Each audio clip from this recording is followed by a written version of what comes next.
The intergalactic research vessel Eurythian shimmered against the light of Zephyra 4, the gas giants swirling blue and green hues painting the station's hull. Dr. Lena Vasquez stood at the airlock, adjusting her translator device. Her heartbeat quickened as the diplomatic doors hissed open, revealing the alien station. The central hall was a marvel of bioengineering. Transparent walls pulsed with soft light, showcasing a vast array of alien flora, while pathways branched into meeting chambers. Delegates from over 20 species mingled, their voices a symphony of tones, clicks, and hums. Lena squared her shoulders, reminding herself that humanity's future in the Galactic Alliance might rest on this summit. "Remember, Vasquez," Captain Kale said through her earpiece. "We're here to show them humanity's potential, not spook them with one of your personal experiments. Stick to the script." Lena smiled faintly. "Don't worry, Captain. No surprises." She stepped into the hall, catching the cautious glances from other delegates. The Andari, their crystalline skin refracting light, nodded in polite acknowledgement. The insectivori clacked their mandibles in rhythmic conversation. Then there was Commander Grixthar, a towering Grelvan with obsidian scales and piercing yellow eyes. He stood near the center, his posture rigid, his gaze unwavering. "Ah, the human representative," Grixthar said, his voice a low rumble as Lena approached. "Let us see if your kind can contribute more than chaos to this alliance." Before Lena could respond, a commotion erupted at the far end of the hall. The crowd parted as a massive cage rolled in, its metal bars vibrating with an otherworldly hum. Inside was a creature unlike anything Lena had ever seen, a Tharl. Standing over 8 feet tall, its sinewy body was covered in midnight fur, its 6 glowing eyes scanning the room with predatory intent. "What's the meaning of this?" Lena whispered to Kinthara, an Andari diplomat at her side. "The Grelvans brought it as a demonstration," Kinthara replied, her voice like wind chimes. "They claim they've perfected methods of controlling even the most dangerous species. A show of strength." Lena's stomach tightened. The Tharl was infamous, a top-tier predator from the uncharted wilds of Acheron 9. Its roar had been likened to an earthquake, its claws capable of shredding steel. Grixthar stepped forward, spreading his arms. "Behold, the apex of Acheron 9, tamed through Grelvan precision and discipline. A testament to the order we bring to chaos." As if on cue, the creature growled, shaking the cage. The sound sent a ripple of unease through the crowd. Grixthar smirked. "Our methods ensure that even this," he gestured toward the beast, "bows to superior control." But then, the hum of the cage faltered. A spark arced across the control panel, and the locks disengaged. The door swung open with an ominous creak. Gasps filled the hall as the Tharl leapt out, its eyes narrowing on the nearest delegate, a fragile-looking Athori. The creature roared, and chaos erupted. Aliens scattered, shouting in their native tongues, while security forces scrambled to contain the beast. Lena froze, her mind racing. The Tharl wasn't attacking yet, but its posture screamed tension, an animal cornered and ready to strike. "Stay back!" Grixthar barked, drawing a plasma blade. "I will neutralize this threat." "No!" Lena shouted, stepping forward. "You'll provoke it!" Grixthar glared. "This is no time for human sentimentality." Ignoring him, Lena crouched low, her movements slow and deliberate. She extended a hand, palm open, her voice calm. "Easy now. You're scared, aren't you? All these noises, smells, it's too much."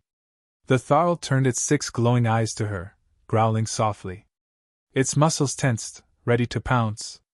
Lena's heart pounded, but she forced herself to stay steady. "I know you don't want to hurt anyone," she said softly. "You're just trying to protect yourself." The creature hesitated. Behind her, Grixthar muttered, "This is madness." Lena slowly reached into her pocket, retrieving a small nutrient cube, standard issue for exobiologists. She placed it on the ground, then backed away, keeping her hand outstretched. The Tharl sniffed the air, its growl subsiding. It padded forward cautiously, its massive claws clicking against the floor. The crowd watched in stunned silence as the predator leaned down, sniffed the cube, and, after a tense moment, ate it. Good, Lena murmured, inching closer. She raised her hand, letting the Tharl sniff her fingers. Then, to everyone's astonishment, the beast lowered its head, allowing her to gently stroke the fur between its eyes. The room erupted into a mix of gasps, cheers, and frantic note-taking.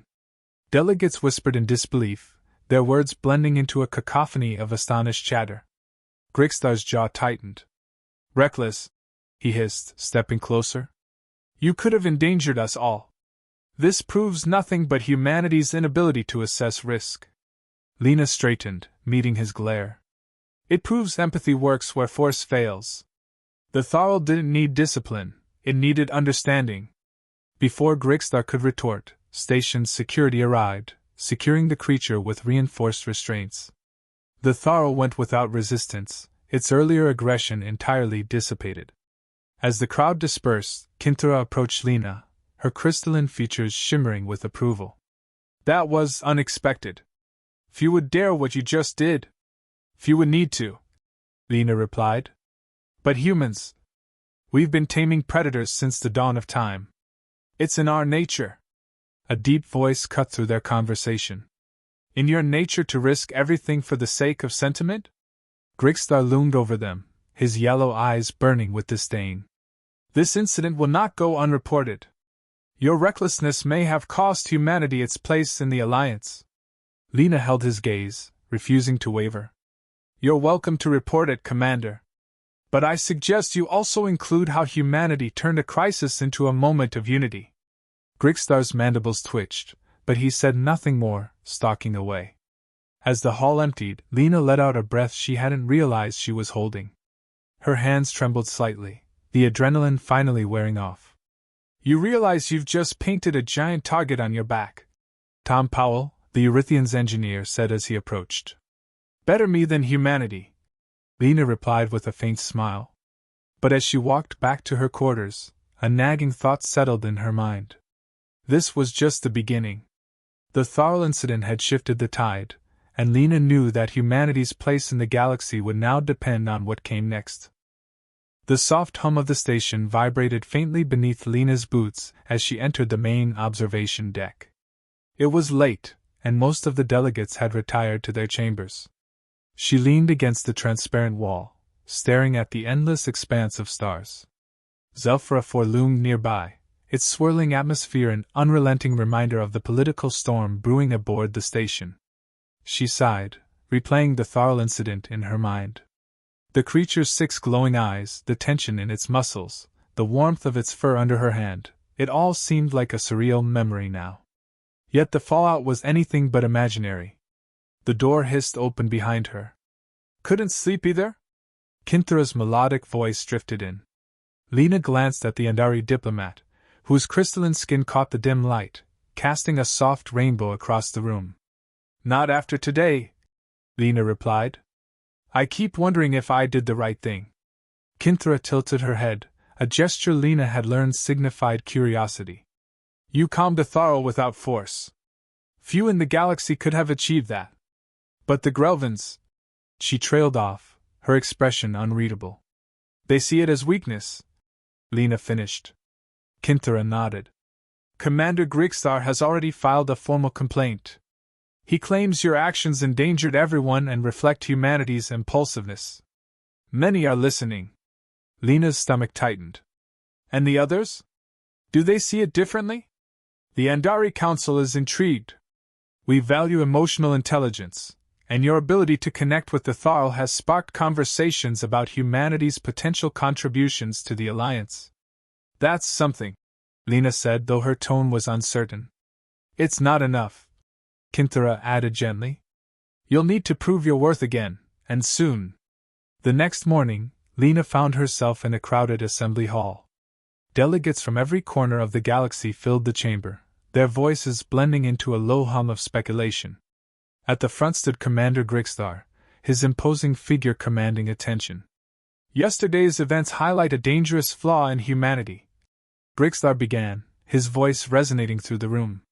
Their reliance on sentiment over logic, instinct over discipline, jeopardizes not only themselves but all of us. They cannot be trusted with the responsibilities of Alliance membership. Murmurs rippled through the crowd. Lena clenched her fists, forcing herself to stay composed. Every delegate raised a clawed hand. But the human calmed the predator. Surely that shows resourcefulness? Grigstar's yellow eyes narrowed. Resourcefulness? Or recklessness? What if she had failed? What if the creature had attacked? I didn't fail, Lena said, her voice cutting through the noise. The room fell silent as all eyes turned to her. She stood, her posture firm, though her heart pounded in her chest. And the Tharl didn't attack because I understood it. Humanity's strength lies in our ability to connect, not just with each other but with the unfamiliar, even the dangerous. That's not a liability, it's an asset. Grigstar let out a low growl. Words. Show us actions, human. Prove your kind deserves a seat at this table. The room erupted into debate, voices overlapping in a chaotic symphony. Lena felt the weight of every gaze, every judgment. She glanced at Kinthara, who gave a subtle nod of encouragement. Lena stepped forward, her voice steady. I propose a demonstration. Let us show you what humanity is capable of, our ability to adapt, to connect, to thrive in the unknown. Give us the chance to prove ourselves. The room quieted as the delegates exchanged glances. Finally, a member of the Andari Council spoke. A demonstration would be enlightening. Let the humans show us their strengths. Grigstar's lips curled into a sneer. Very well. But know this, failure will mean the end of your application to the Alliance. Back aboard the Eurythian, Lena gathered her small team in the conference room. The holographic display illuminated their faces as they reviewed the plan. Tom Powell, the ship's engineer, leaned back in his chair, arms crossed. You've really gone and done it this time, document. A demonstration? Against the Grelvins? This isn't exactly a level playing field. We don't have a choice, Lena replied, her voice firm. If we don't prove ourselves, Grigstar will bury us in bureaucracy and bad press. We need to show the Alliance why humanity matters. And how exactly are we going to do that? Tom asked, raising an eyebrow. Lena gestured to the display. The station has an ecological reserve, a controlled environment filled with creatures from across the galaxy. Most species avoid them because they're unpredictable or dangerous. That's where we'll make our stand. Kinthara, seated beside Lena, spoke up. You intend to interact with these creatures? As you did with the Tharl? Exactly, Lena said.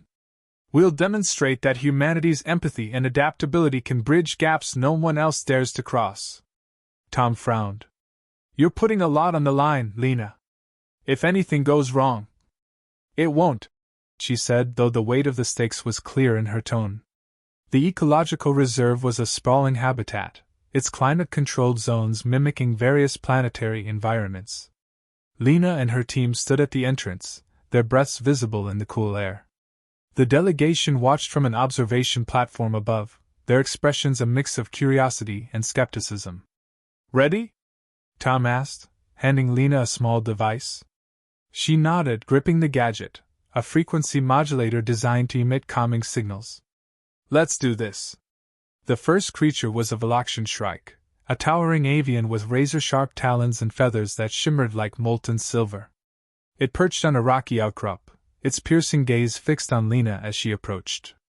Easy, she murmured, holding out her hand. The Shrike tilted its head, its movements precise and deliberate. It let out a low trill as Lena activated the modulator, the sound soothing the tension in its posture. Moments later, the creature allowed her to stroke its metallic feathers. Gasps echoed from the observation platform. The next challenge was a pack of Ithrax, dog-like creatures with bioluminescent fur and triple-jointed legs. They snarled and circled Lena, their glowing patterns shifting in warning. But instead of retreating, Lena crouched low, mimicking their posture. She let them approach on their terms, offering a piece of dried protein from her pack. One by one, the Ithrax sniffed her hand before nuzzling against her. Impressive, Kinthara whispered from the platform, though Grigstar remained stone-faced.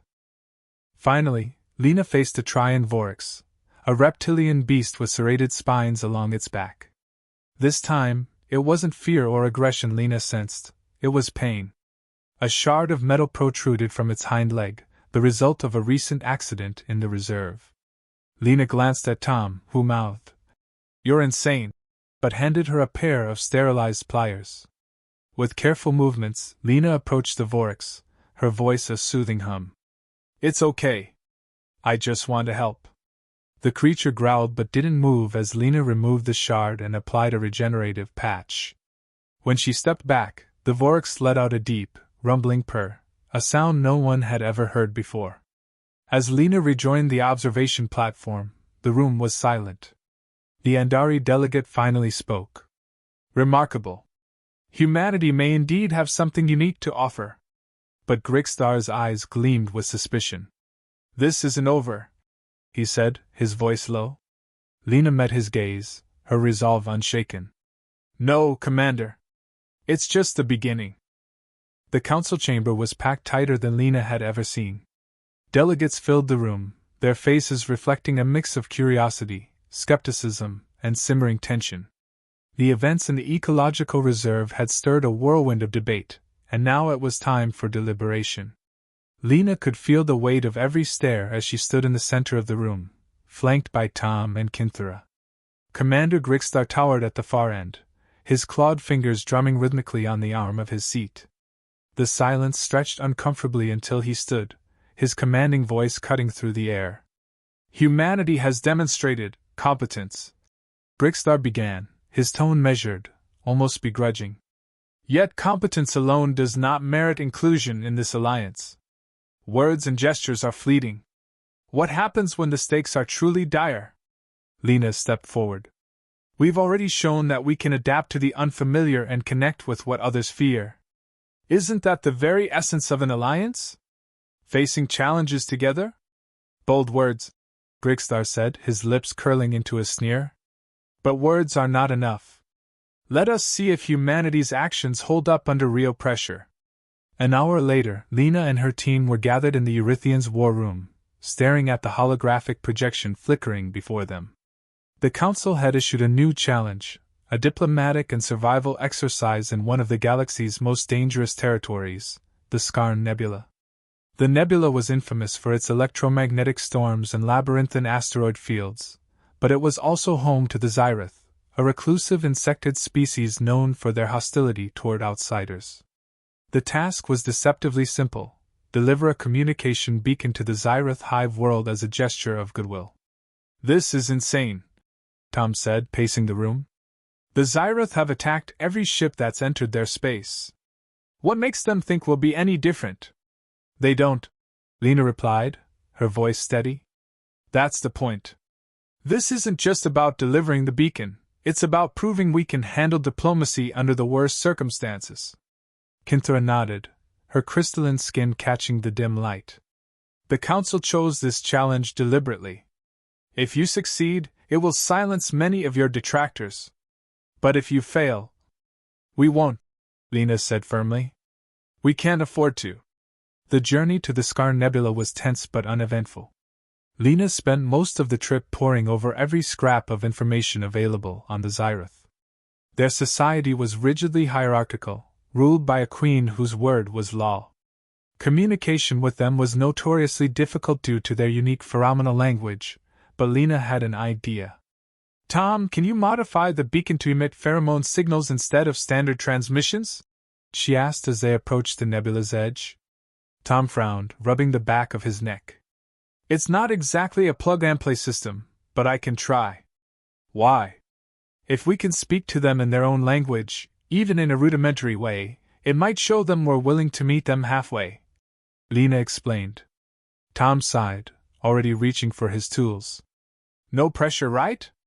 The Skarn Nebula was every bit as treacherous as its reputation suggested. The ship's shields flickered under the relentless barrage of electromagnetic interference, and navigating the asteroid field was like threading a needle in a hurricane. "Keep it steady," Lena said, gripping the armrests of her chair as the ship jolted violently. "I'd love to, but this storm has other ideas." Tom shot back from the helm, his hands flying over the controls. Kinthra's voice was calm, despite the chaos. We're nearing Xyrus space. Their ships will intercept us soon. As if on cue, the radar lit up with a dozen incoming signals. Moments later, sleek, black vessels surrounded the Eurythian, their angular designs resembling predatory insects. This is it, Lena said, standing and activating the ship's communication array. Let's hope they're in a listening mood. The Xyrath didn't hail them. Instead, one of their ships fired a warning shot, the beam narrowly missing the Eurythian's hull. They're not giving us much of a chance, Tom muttered. Activate the beacon, Lena instructed. Tom flipped a switch, and the modified device began emitting a series of pheromone-based signals. The effect was immediate. The Xyrath ships stopped firing and hovered in place, their movements oddly synchronized. They're responding, Kinthra said, her voice tinged with awe. A message came through, translated into halting galactic common. State purpose. Leave territory. Lena took a deep breath before replying. We come in peace, bearing a message of goodwill from the Galactic Alliance. We wish to establish mutual understanding and respect. There was a long pause, during which the Xyrath ships remained eerily still. Then, without warning, they began to move, forming an escort pattern around the Eurythian. They're guiding us, Kinthra said, her tone cautious. Let's hope it's to their queen and not an ambush, Tom muttered. The Xyrath hive world was unlike anything Lena had ever seen. Towering spires of translucent resin rose from the planet's surface, glowing faintly in the dim light of the nebula. The atmosphere was thick with shimmering particles that seemed to hum with energy. The Eurythian landed on a designated platform, and Lena, Tom, and Kinthra stepped out, their breaths fogging in the alien air. A delegation of Xyrath warriors awaited them, their chitinous bodies gleaming under the pale light. The largest of the group stepped forward, its mandibles clicking rhythmically. Follow. Queen awaits. Lena nodded, doing her best to project calm confidence. The interior of the hive was a labyrinth of tunnels and chambers, the walls pulsating faintly as if alive. The air was thick with the scent of pheromones, a complex symphony of signals that Lena could barely decipher. Finally, they entered the queen's chamber. The Xyrath monarch was massive, her iridescent carapace reflecting every color of the spectrum. Her multifaceted eyes studied Lena with an intensity that made her skin crawl. Lena stepped forward, holding the beacon in her hands. Great Queen of the Xyrath, we come as friends, seeking mutual understanding. This beacon is a symbol of our intentions, a bridge between our peoples. The Queen's antennae twitched, and the chamber filled with a low, resonant hum. Lena realized it was a form of communication, though its meaning eluded her. Suddenly, the pheromone signals shifted, and Lena's modulator translated the Queen's response. Why should we trust? Outsiders bring only chaos. Lena met the Queen's gaze. Because we're different. Humanity doesn't seek to dominate or destroy. We seek connection. Let us prove it. The Queen's hum grew louder, vibrating through the chamber. After a long moment, she lowered her massive head. Prove. Or leave. As the team returned to the ship, the tension was palpable. The Xyrath had allowed them to deliver the beacon, but their acceptance was conditional. That could have gone worse, Tom said, exhaling deeply. It's a start, Lena replied. Now we just have to follow through. Back on the council station, Grigstar was waiting. His expression was unreadable as Lena approached. Well? He asked. The beacon was delivered, and the Xyrath Queen is willing to listen, Lena said. Grigstar's eyes narrowed, but he nodded grudgingly. You've earned another chance, human. But this isn't over. Lena smiled faintly. It never is.